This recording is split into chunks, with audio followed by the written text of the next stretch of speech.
Okay, so this week's guitar lesson is all about ear training and being able to hear certain sounds on the fretboard. Whether you're improvising or you're composing, there's certain basic sounds that are absolutely critical to playing blues and country and western swing and elements of jazz, even rock, sort of the roots-based stuff that we all love. I'm talking about a major 7 sound, a flat 7, like that dominant 7 sound. What are those sounds? 6, a 9. These are the fundamentals, and being able to recreate them and actually hear them in your head and know what those things are, what they sound like, and then how to easily find them is going to be, I think, a game changer for a lot of you. So I'm going to go through all the lesson material in this lesson for what those sounds are, how you hear them, how you identify them. There are some extras that come with this lesson. There's an MP3 jam, actually a couple of MP3 jam tracks. There's one that's just a drone string for practice so that you can practice playing these sounds that we're going to talk through. And then there's a little composition that pulls it all together over a 1-4-5. And then I've got, so you can get those MP3 jam tracks. There's also a tablature for the composition. If you want those extra materials, you can get those by going to the lesson on the screen right now at activemelody.com. So what I want to do before I jump into these specific sounds, I want to just at least, let's get some of the fundamentals out of the way. All of this is based on major chords or minor chords. Everything we're going to talk about, these are like extensions off of that, and they're extra colors. Now let's make an analogy of like a painting. And so when you're painting, you've got your primary colors, which are red, yellow, and blue, if I remember correctly. And from those colors, you can make every other color under the rainbow. Every color in the spectrum can be made by combining red, yellow, and blue. And so it's really not that different in music. There's all kinds of different sounds you can create, but you have to have your basics down first. And off of those basics start to come these other sounds. So to me, the basic part is either the major chord or the minor chord. Off of that, these other sounds come. And I'm not just talking about chords. I'm talking about when you're playing a solo, you can color the solo in a 6 sound or a 9 sound or a major 7 sound by the notes that you choose. And so it all goes back to, what do you want to create? What do you have in your head? What's the emotion you're trying to convey? The basics, and I'm not going to spend much time on this, I'll just be pretty quick on this part of it, which is a major triad and a minor triad. A major triad is just the 1, the 3, and the 5 of your major scale. So we're going to be looking at examples here in the key of C. So if I play my C major scale in this position, 1, 2, 3, 4, 5, 1, 3, 5. I play those together. I've got my C major. Most of you know this, right? And then you've got your flat 3. So you got 1, 2, 3, flat the 3rd. Just go down 1 fret. Play the 1 flat 3 and 5. You've got a minor chord. That's all a minor chord is. That's all a major chord is. 1, 3, and 5 of your major scale, or 1 flat 3 and 5. And so from that, I can make the song, or the part of the song, or whatever's going on, I can pull it minor or major, depending on that third interval, basically. That's what's going to be the definition. Now, where it starts to get interesting is when you layer things on top of that, when you layer notes, not things, but notes on top of your 1, 3, and 5. And so if using this analogy of the 1, 3, 5, 1, 2, 3, 4, 5, 6, 7, and then it goes back to 1, your major scale. If I play the 1, 3, 5, and the 7, I now have a whole different sound. And so that sound is a major 7 sound. And if I were to describe that, just putting words to that sound, to me it's kind of dreamy, it's kind of hopeful, it's major, it's not sad, but it's just sort of spacey sounding. It's a very pretty chord. And you hear that a lot in jazz. You don't hear that in the blues so much, but it does happen. And you can work that sound into whatever lead you're playing. I'll show you how to work it in as a lead as well. But for now, we're just getting the sound of the chord. The 1, the 3, the 5, and the 7 stacked together give you that dreamy sound of the major 7. All right, so let me explain this a little bit because every time I talk about this, it confuses somebody. I'm going to make it super precise and clear so that I can point back to this video in the future. That's my goal here.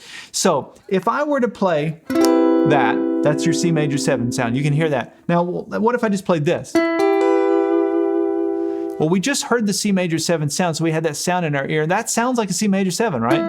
Well, look at what I'm playing. It's E, G, and B. Those are the literal notes. We're not going to talk literal notes in this because we don't need to, other than just this example here. But E, G, and B, what is an E, G, and B? If you were to play an E, G, and B on a piano, actually, let me just put an E low note here as a bass note.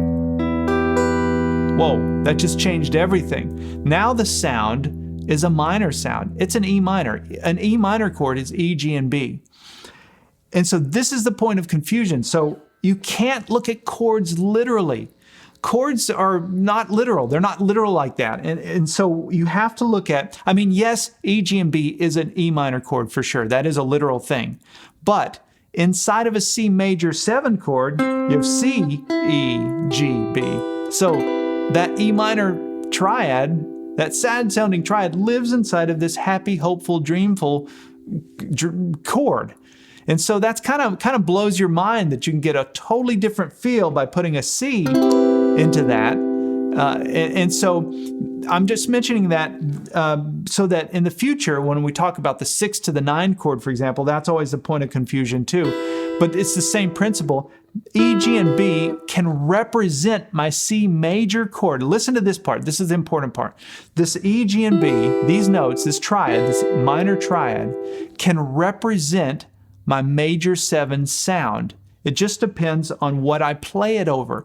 So if the jam track has a C chord in it, and I play this, it's going to sound hopeful, dreamy. It's going to give me that C major 7 sound. And if I'm playing along with another guitar player that just strums a C chord, or maybe just a bass player that plays a C note, I can still create that dreamy sound by playing that minor triad there, because those notes are a fair representative of my C major 7 chord. That's 3 of the 4 notes, and that's all you need. In fact, you could get by with just 2 of those notes. In fact, I'll go one further. You could get by with just 1. Well, you could get by with just the B note, because that's the 7 of your major scale. 1, 2, 3, 4, 5, 6, 7.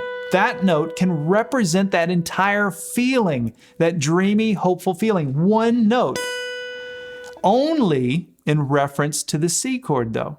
And so here's what I want you to take away is how to find this. So let's start with this. So if you can identify your C note all over the fretboard, so every string, all 6 strings, I should say. So find a C.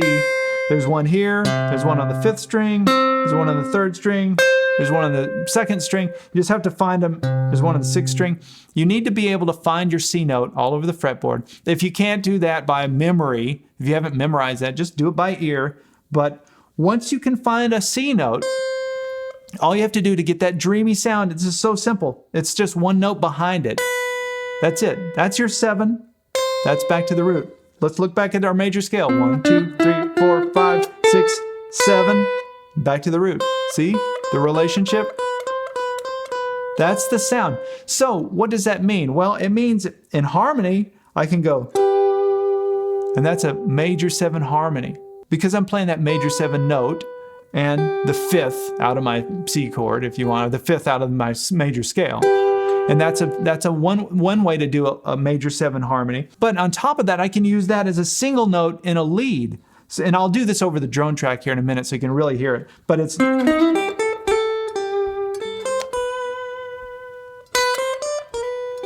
Hear that?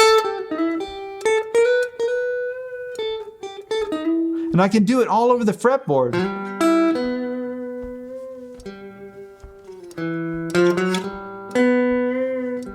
All right, so it may be a little hard to hear that without the drone track. Let's put that on, and then I'm going to demonstrate this, and you'll totally hear what I'm talking about. Okay, so I've got the C chord that's playing in the background. When I played the chord on the keyboard, I just played the root and the 5th. I left the 3rd interval out. And I did that on purpose so that I can color this thing as major or minor. I can totally experiment. So check this out. Here's major. The C major chord totally works. Now here's C minor, check this out.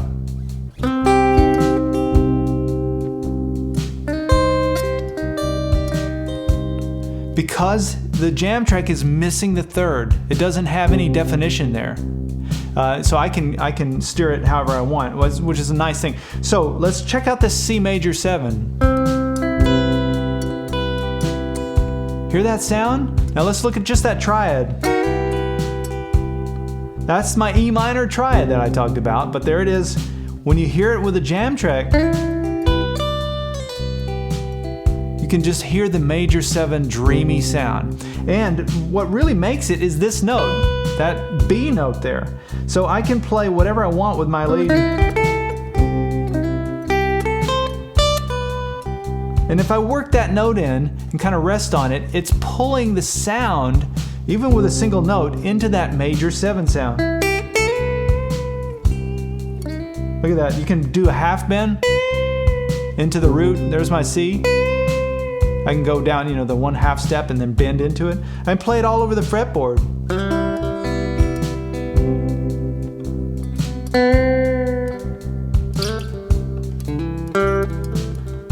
So hopefully that gives you some ideas for how that sounds. All right, so now that you understand that major 7 sound, you know how to recreate it, let's talk about the flat 7 sound. This is one that you'll probably use a lot more, especially if you're really into the blues, because this is all over the blues, the flat 7. So that's pretty self-explanatory, right? Let's go back to our C, 1, 3, 5, 7. The flat 7 is you take your 7 and you go down 1 note, or 1 fret. There's your flat 7. So there's the sound of it.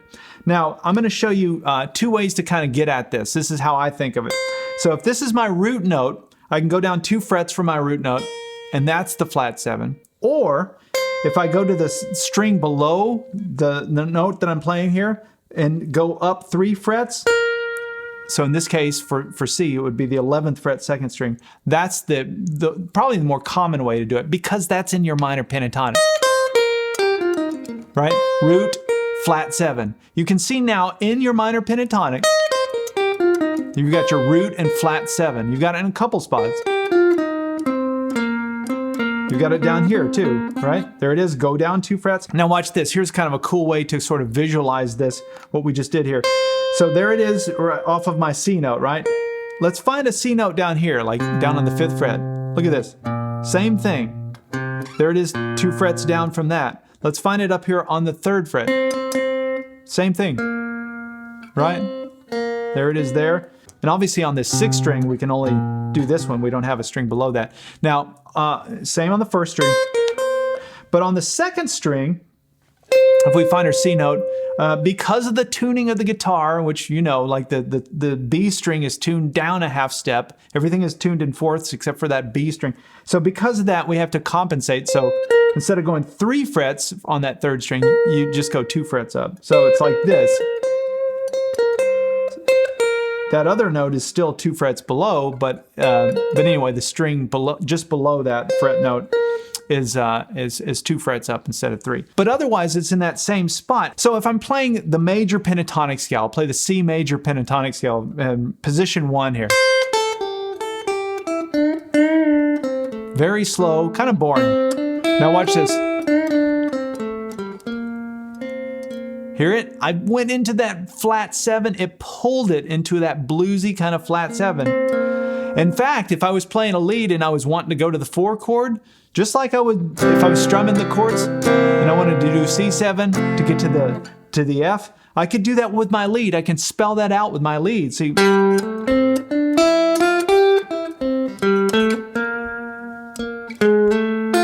that pulls me into the 4 chord. But that flat 7 is off of the root. See, there's the root. There it is. Down a string and up 3 frets. Or I could go, right? Okay, so now let's listen to the flat 7. So we've got, there's our root note. Remember, you go down 2 frets from your root. That's the flat 7. Or from the root, you can come down the string below it and go down 3 frets, and you get this note.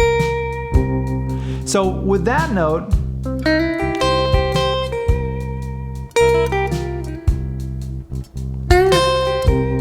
it starts to sound a lot bluesier, right? You just hear that in the blues.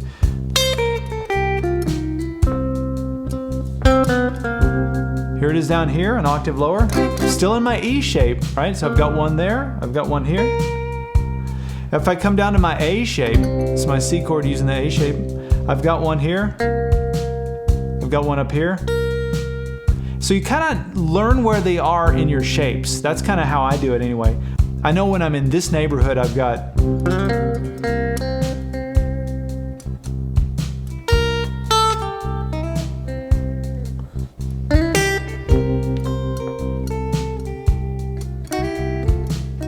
and you can harmonize too. You can use it like,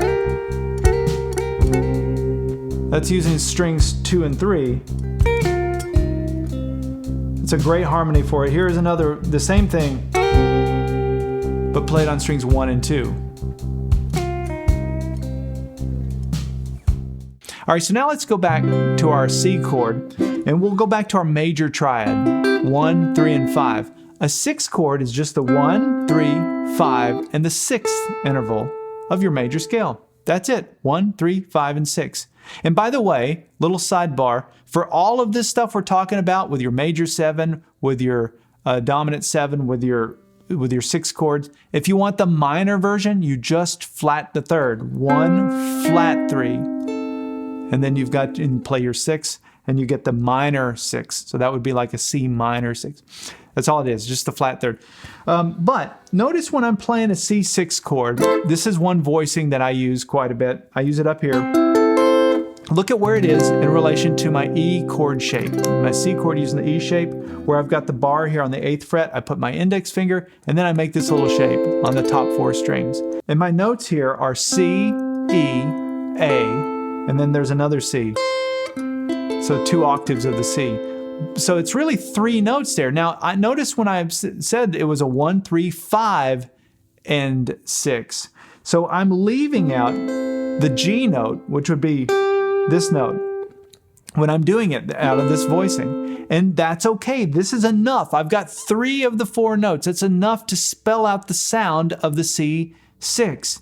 And that's the one big takeaway, is you don't have to play. If you look in a chord chart and you see that a C6 is C, E, G, and A, it's not literal. I mean, yes, that is the notes that make up a C6 chord, but you can represent a 6th chord with just the 6th note in your lead. Or if somebody's playing a solo and you want to just play a little harmony on strings 1 and 2, that can sound like a C6.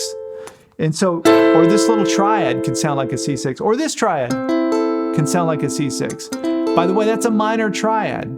Wait a minute, minor triad. Didn't we talk about that over the major 7 chord? Oh yeah, we did. So now you can see that I can use that same minor triad. So remember, for the C major 7, we played this triad here. But if I were to come up here and play this triad, while there's a C going on, it's going to sound like a C6. The notes here are A, C, and E.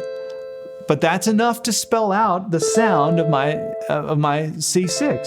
So I can take that and work that into my lead, or I can just use that chord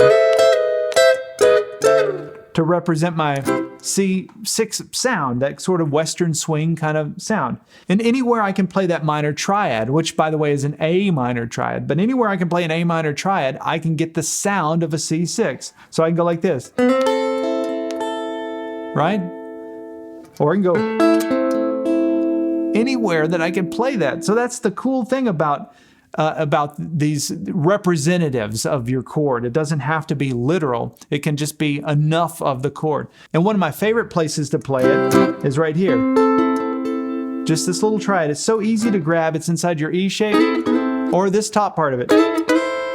Now, with the 6th chord, you've got this cool thing that happens with the 6th triad like this. You can slide it down 2 frets. And now I'm playing a C9 because it's got the notes that make up, it's got most of the notes that make up a C9 chord. A C9 is the 1, the 3, the 5, the flat 7, and the 9. And when I mention that 9, that's just when you keep counting the major scale. So you go 1, 2, 3, 4, 5, 6, 7, 8, 9. That note is the 9. So if I hit that note, especially with the flat 7, listen how that represents my C chord. And so one of my favorite places to play it would be here. So off of this E shape, I've got 2 spots that I can do it. One is here. And then the other one is where these 2 fingers are in the 10th fret. I can come up and make the little stair step shape and play that. Okay, so now let's hear the 6th chord. And so I'm going to go back to my C chord here using the E shape. And this is the 6th. That's the note. Hear how that one note colors it? It pulls it into that direction of the 6th chord. And here's a little triad. I use this all the time. It lives inside of my E shape. And then you've got the top part of it. Or you can play all 4. Right? You can come up here. This is an A minor triad, by the way. But it sounds very Western swingy when you hear it with a C in the bass.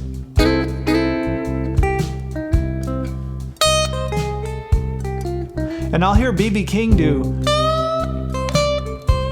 his B.B. King licks, and then he'll go. If you listen to B.B., he'll hit this 6th chord a lot.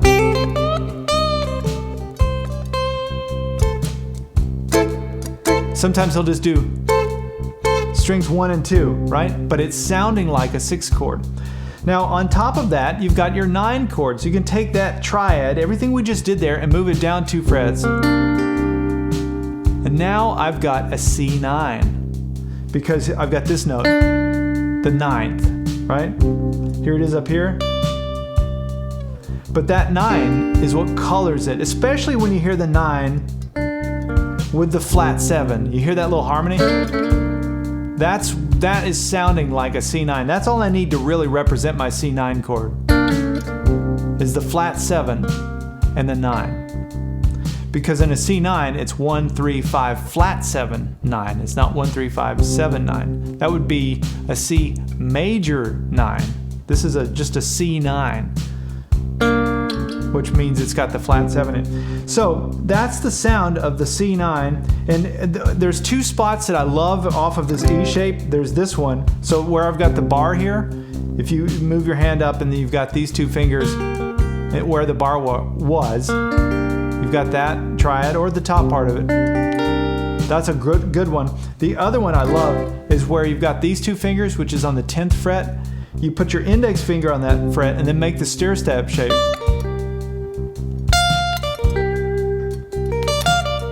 And you get that sound. Let me just demonstrate this. If I'm just playing a little solo, playing, minor pentatonic, mixing it with a major pentatonic. Watch this.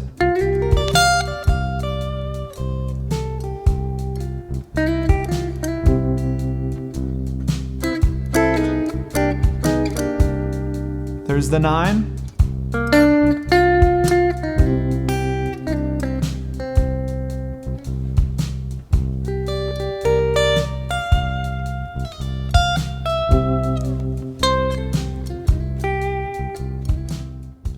All right, so are you starting to see what I'm talking about here? It's the sound that you're chasing. It's not the literal notes of the chord that have to be literal every time. It's just that sound. Can you find representatives, enough of the chord to be able to play it to pull that sound out? Even if it's just one note, that can kind of pull the sound into that direction. So take these jam tracks, especially the one that's the drone string. That's probably the best one.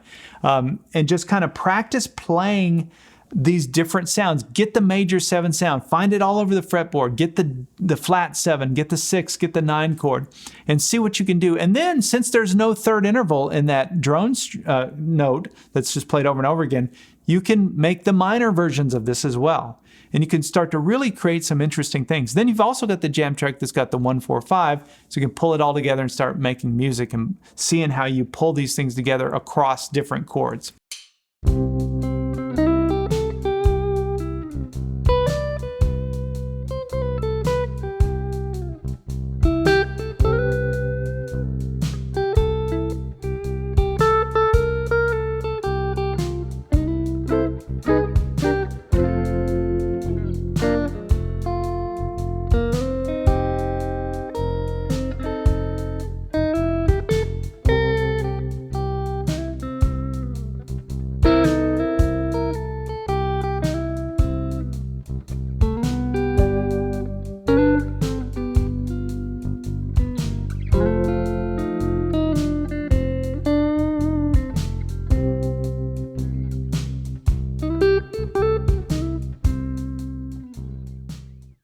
I hope you've enjoyed this lesson. Leave a comment. Let me know. I know it's always super helpful when you can articulate any of these things that have resonated with you and just been helpful to you, because that might shine a light for somebody else to go, oh yeah, I see what they're saying.